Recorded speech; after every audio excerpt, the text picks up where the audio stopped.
turbo engine running. Absolute genius. Get this.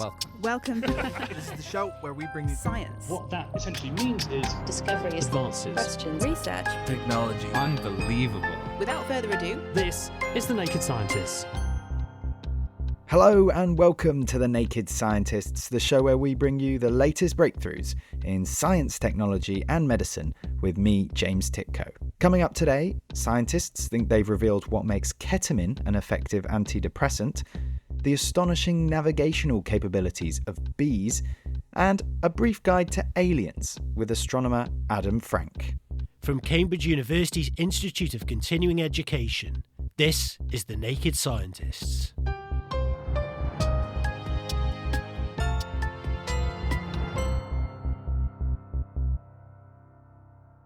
First this week, for some of those with severe depression, if traditional antidepressants have proven ineffective, they may have been prescribed the powerful anaesthetic ketamine, which has proven very effective in alleviating depressive symptoms in some people.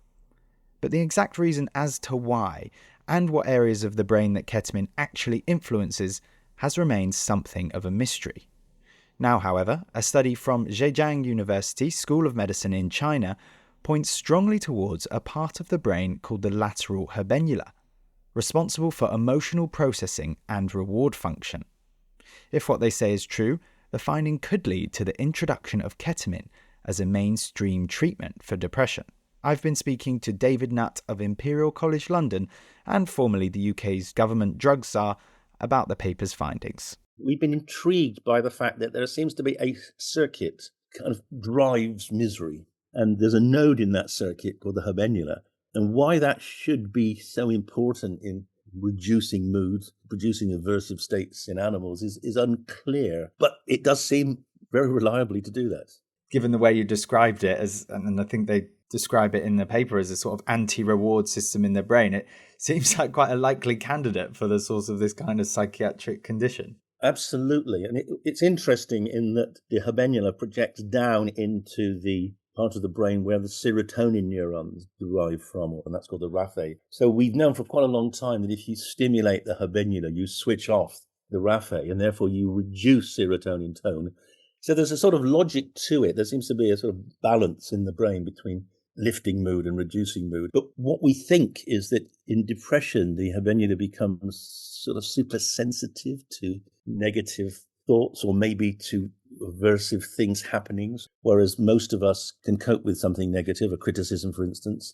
Maybe in depression, the habenula is set more responsive, and so that criticism then leads to a more profound reduction in mood through maybe reducing serotonin release. Is that what the scientists showed in their study? What specifically, I guess, is the top-line finding that they've communicated in their paper? Well, what they did was address the question of what is driving the habenula to be overactive in depression. And they showed that in animal models, mice models of depression, that the habenula is overactive. And that overactivity is driven by a transmitter in the brain called glutamate. Now, glutamate is the sort of on switch of the brain. But in the habenula, in the depressed mice, the receptors seem to be upregulated. So there's more activity through the glutamate system. And that's where ketamine comes in, because what does ketamine do? Ketamine blocks those glutamate receptors. That blockade will turn off the habenula, and that may be the explanation as to why ketamine is antidepressant. How does that account for kind of the disparate success, or this doesn't necessarily work for everyone, and we only really have seen it applied to the people who are treatment resistant? But does the paper unpick that conundrum? No, this is very much a starting point, but it is exciting because they looked at other areas of the brain. Glutamate works everywhere in the brain. So they looked at not only why the habenula might lead to depression because the system is more active, but also why ketamine might produce more enduring changes there, i.e. reducing depressive reactions without producing impairments elsewhere. Because a ketamine treatment lasts 90 minutes and people dissociate, they're in a very strange place, but afterwards, they're back to normal. But the mood doesn't slip back. Why is that? And that's because it seems that in that state of hypersensitivity in the habenula, ketamine gets into the receptors. And these receptors are what we call ion channels. And the ketamine seems to get in there and lock them closed. So it's like an enduring block. And that probably explains why the effects last for days, because it takes some time either for the block to unblock, or maybe you even have to make new receptors for the block to disappear. The main question a study like this always throws up is, will we see the same things when we run these tests in humans? That's exactly the question. In anticipation of that question, you won't be surprised to know I spoke to a couple of people who are experts on measuring activity in the brain using MRI. And it turns out this is going to be a rather difficult question to answer in humans because the habenula is very small. Basically, it's the size of a single voxel, a single measure, or a little cube we measure in the brain. So the answer is it's a great theory now. We need to test it, but we need to find ways of doing that. We might need to use more powerful fMRI machines like the 7 Tesla, which brings its own challenges. But I think it's such an important insight. We're going to have to work out a way of testing it in humans. In any case, probably important to stress once more that the emergence perhaps of ketamine as a mainstream treatment won't be a silver bullet, that a condition as complicated as depression, with all the various things that can lead to it, requires a very multifaceted approach. No, you're absolutely right. And to talk about depression is a little bit naive, isn't it? I mean, we know that 2 people could be called depressed according to the DSM-5 diagnostic criteria, yet not share a single symptom. There are many symptoms of depression.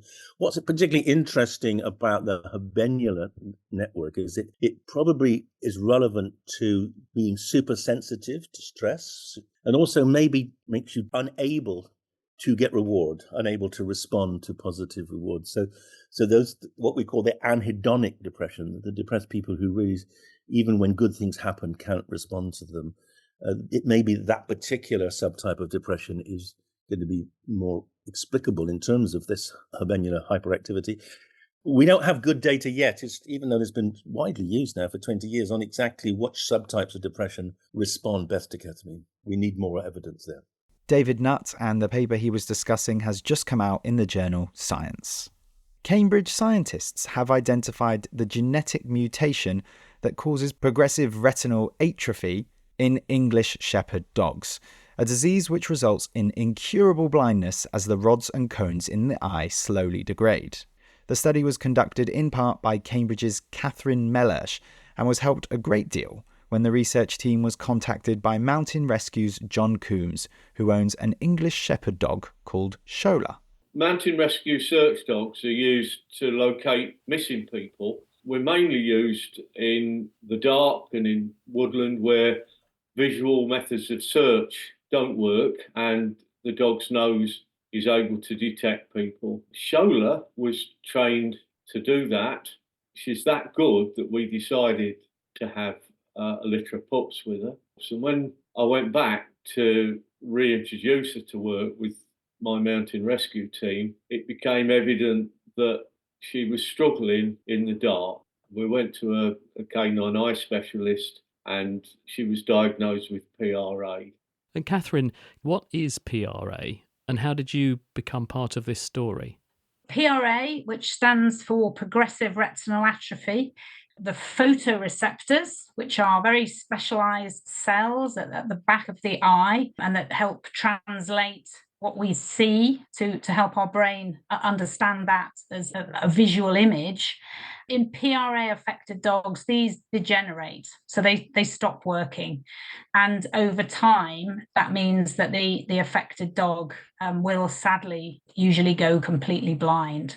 These are the rods and cones that people will probably more colloquially know them as. Does the fact John said it manifests in the dark first, is that relevant here? So the cones work in light situations and help us see colour and visual acuity. So when a human is reading, for example, they're using their cones. When you're in dim light, we use our rods. So the fact that Shola needed to work in low light situations, that was when it was first noticed that her vision was deteriorating, and that was because rods degenerate first. Then unfortunately, the cones degenerate as well. Then the dog becomes unable to see in light conditions. Do we know why this occurs and therefore what underpinning cause exists for this?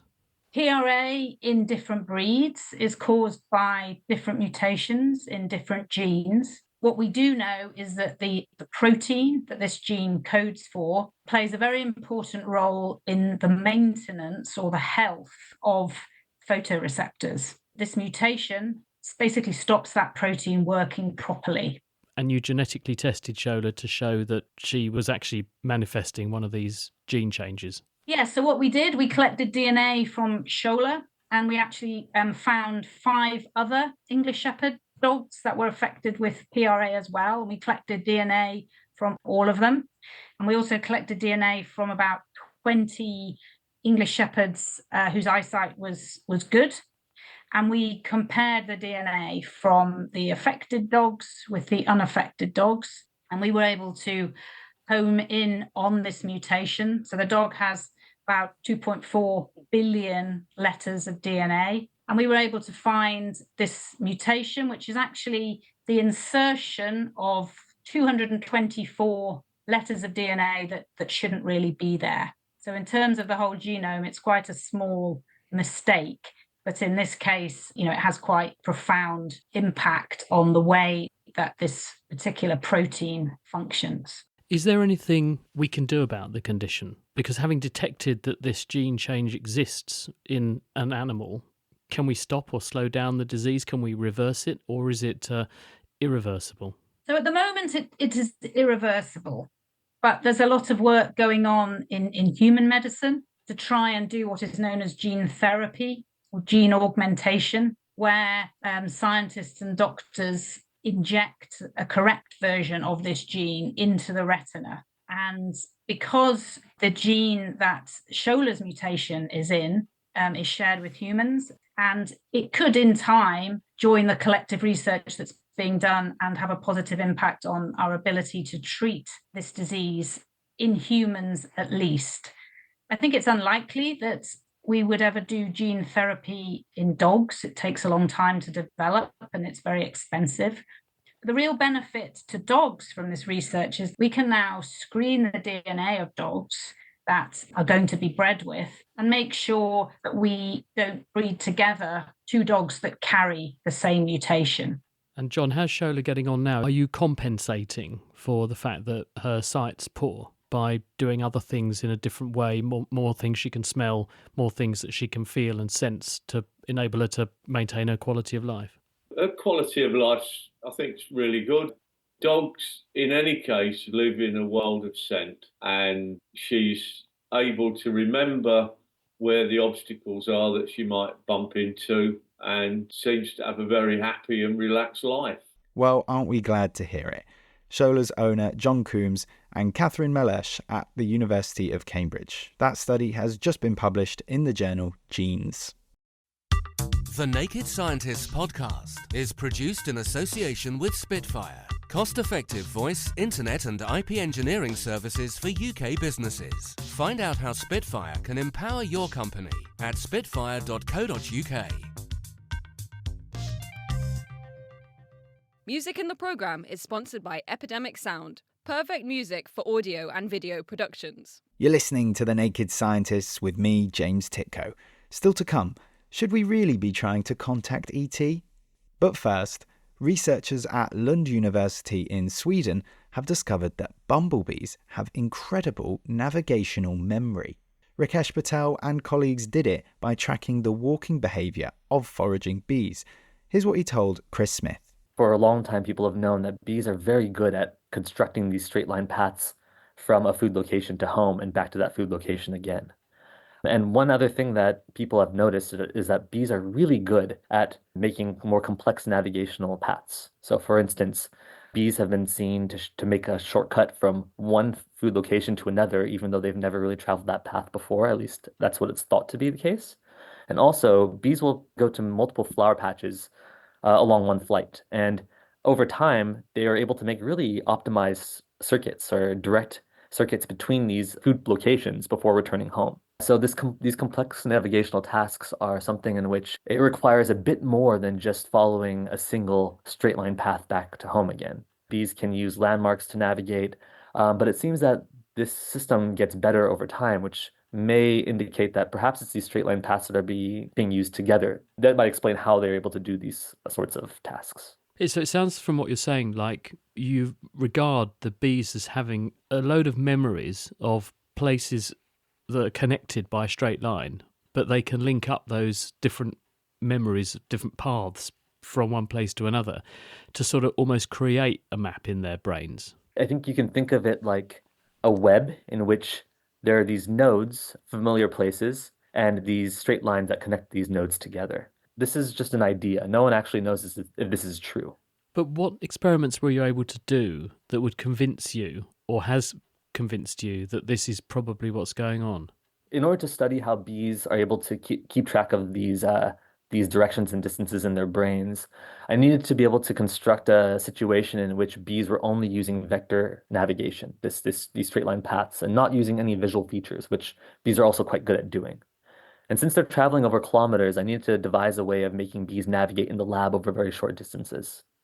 So I used bumblebees, and I made them navigate over very small distances, about 1.5 meters, in a symmetrical arena, and I forced them to walk in the arena.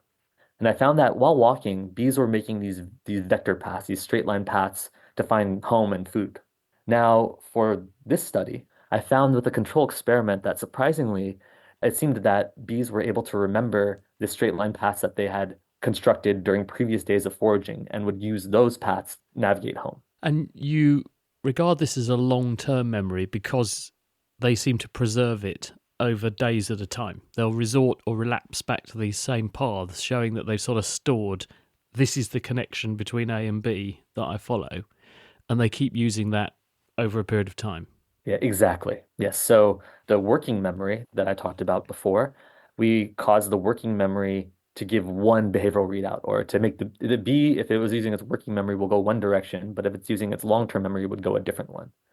And we found that we can predict when the bee goes in either of these two predicted directions, which gives support that they are actually using navigational vectors, these directions and distances they need to travel, that's stored in long-term memory. And they can recall this memory when they're at that familiar location in the arena. Does the reason they operate like this reflect the fact that they do have quite a small brain? So it's kind of an optimal way of storing a lot of information. You've got these threads connecting position A and position B, position X and position Y. And if you've got all these things stored as simple vectors, it's very easy to store that information in a small number of nerve cells, which they've got. That's exactly right. Is there anything we can learn from this about making better navigational tools or systems ourselves? If they can do this and do it so well and so efficiently with a very small amount of information being stored, can we steal that? Yeah, I mean, that is one of the goals of this avenue of research. So I have collaborators that I'm working with here at Lund who study the detailed neuroanatomy of the insect brains in general. And they can identify which neurons communicate with other neurons. And we can build a circuit map. And from this anatomical information, we can construct models for how vectors might be built in the brain of these insects. So if we can figure this out, and if we have the behavioral evidence to support this, we can then potentially create robots that can do very similar navigational tasks as these insects with a small circuit. These robots can be useful for situations in which perhaps what we currently rely on, like GPS, do not work. So like, for example, if you can create an autonomous robot to find people in a disaster zone, like an earthquake or a war zone, they potentially could go like in a cavern or in rubble, find someone and communicate where they are and find their way back to a rescue team, perhaps. This is just an idea, but there are potential applications in which we can take advantage of what evolution has built in these really tiny animals to do complex tasks really well. That was Rikesh Patel at Lund University. That study has been published in Science. And finally this week, are aliens real? Why haven't we found them? And what happens if we do? Those are the questions that the astrophysicist Adam Frank has set out to answer in his excellent new book, A Brief Guide to Aliens. Chris Smith has been speaking to him. I certainly am very optimistic about the possibilities of at least microbial life. I think it's going to be pretty hard to imagine that microbial life hasn't evolved elsewhere in the universe, probably quite often. Now, animals And then intelligence, that may be difficult for evolution to achieve, looking at Earth's own history. But I certainly think that life in general is going to be quite common in the universe. The odds do look good, don't they? If we look at the sort of statistical calculations people have done in the past, look at how many stars there are in the billions and billions of galaxies that we have and so on, it does look odds on that there are going to be other Earth-like entities out there where the conditions are, we judge, to be ideal for the same sorts of coincidences to line up like they did on Earth. Well, that is really something that is recent, that statistical understanding, because it comes from what I call the exoplanet revolution. We discovered our first planet orbiting another star only in 1995. Before that, some people thought that planets were very, very rare. Now we understand that every star that you see in the night sky hosts a family of worlds. And if you count up 5 of those stars, one of them has a planet in the right place for life to form, meaning that liquid water could form. Now, of course, until you look and you find it, statistics is still just a guess. But in terms of at least having places to look, there's been an explosion of possibilities. Where in the pecking order of life's evolutionary timeline across the universe would we sit in terms of we're in the Milky Way? So how old does that make us and the rate at which life has evolved here and when it got started versus are there older aliens and younger aliens than us out there somewhere? That's a great question. So the universe is about 13 or 14 billion years old. The Milky Way galaxy is 10 billion years old. The sun and the Earth are around 4.5 billion years old. Earth life is somewhere around 3.5 to 4 billion years old. So what that means is there's absolutely the possibility of younger life that's much younger, planets that have formed more recently, but it also means that there may be stars and planets that formed when the galaxy formed 10 billion years ago that have had life on them for quite a long time. The interesting thing is, though, that the habitable lifetime of a planet is not infinite, right? That actually on Earth, at some point, the sun, in about 1 billion years, the sun's going to get hot enough that it'll boil the oceans away. So unless we get on spaceships and leave, Earth will become uninhabitable in about 1 billion years. So there is sort of a finite lifetime for how long a planet can support life. The big question about aliens, given the timeline you've given us, is well, where are they? But if space poses such an obstacle, maybe we are all confined to our own cosmic neighbourhoods and we're not ever destined to say hello to ET. I think that's a real possibility. I think solar systems can certainly be inhabited. I think, in another 1,000 years, if we make it through climate change and everything, I could imagine human beings having there be, billions of human beings spread throughout the solar system. But travel between the stars, it may be something that's very difficult and is not done very much for economic reasons, for timeline reasons, for lots of different reasons. And that may be one answer to the what's called the Fermi paradox, which is the why aren't they here now question. It was Frank Drake who was one of the people who sent that famous message out into space inviting ET to recognise that humans are here. Now, not many people expect we're going to hear back from anyone anytime soon, of course, but if we did, do you devote some column inches in the book to how we should have first contact? What should be done, if anything? So I do talk about METI, the messaging extraterrestrial intelligence. And in general, I'm not a big fan of it because really, we don't know what's out there. And it may be that the best decision is to, kind of lay low. Don't stick your head above the grass and be like, hey, we're here, we're tasty. Isn't it a bit late to lay low, though? We've got 100 years plus of us beaming stuff into outer space. And anyone who's eavesdropping, it's there, emerging as a bubble, radiating away from Earth at the speed of light. It's there 100 years away from Earth now, isn't it? So we can't get it back. Well, except that is very, very low power. And unless somebody knew exactly where to look, they wouldn't hear us. There's all kinds of radio transmissions in the galaxy. And the thing about everything that we've pumped out there, it's true that we've been putting out emissions, but it's been like a low hum, barely audible hum. So there is really, I think, a difference in terms of how noticeable the message would be. When you do METI, you're really screaming into the void. Do you think, Adam, before you finish your career and write your last book, that we'll have evidence of extraterrestrial life somewhere? I tell you what I am certain of. I am certain we will have data relevant to the question. And that's new, right? I mean, it may be that we search and we don't find anything. That's already important information because we will have searched through the nearby, stars and planets. And if we really don't find anything, that's already telling us something. But so for the first time, we are really going to have data that is going to take us beyond just yelling our opinions at each other. And that's going to be really exciting. So I'm optimistic. I do believe we're going to get some really, really interesting data from staring at these planets. What exactly it's going to tell us, I can't tell you, but I can tell you that it will be groundbreaking either way. That was Adam Frank, author of A Brief Guide to Aliens. And now it's time for Question of the Week. This week's question comes in from listener Christine. I would like to know whether bacteria contained in probiotics become part of the microbiome, and if one can actually stop using probiotics after having taken one capsule per day for about a month. Thank you. This is Christine in South Africa. Thanks, Christine.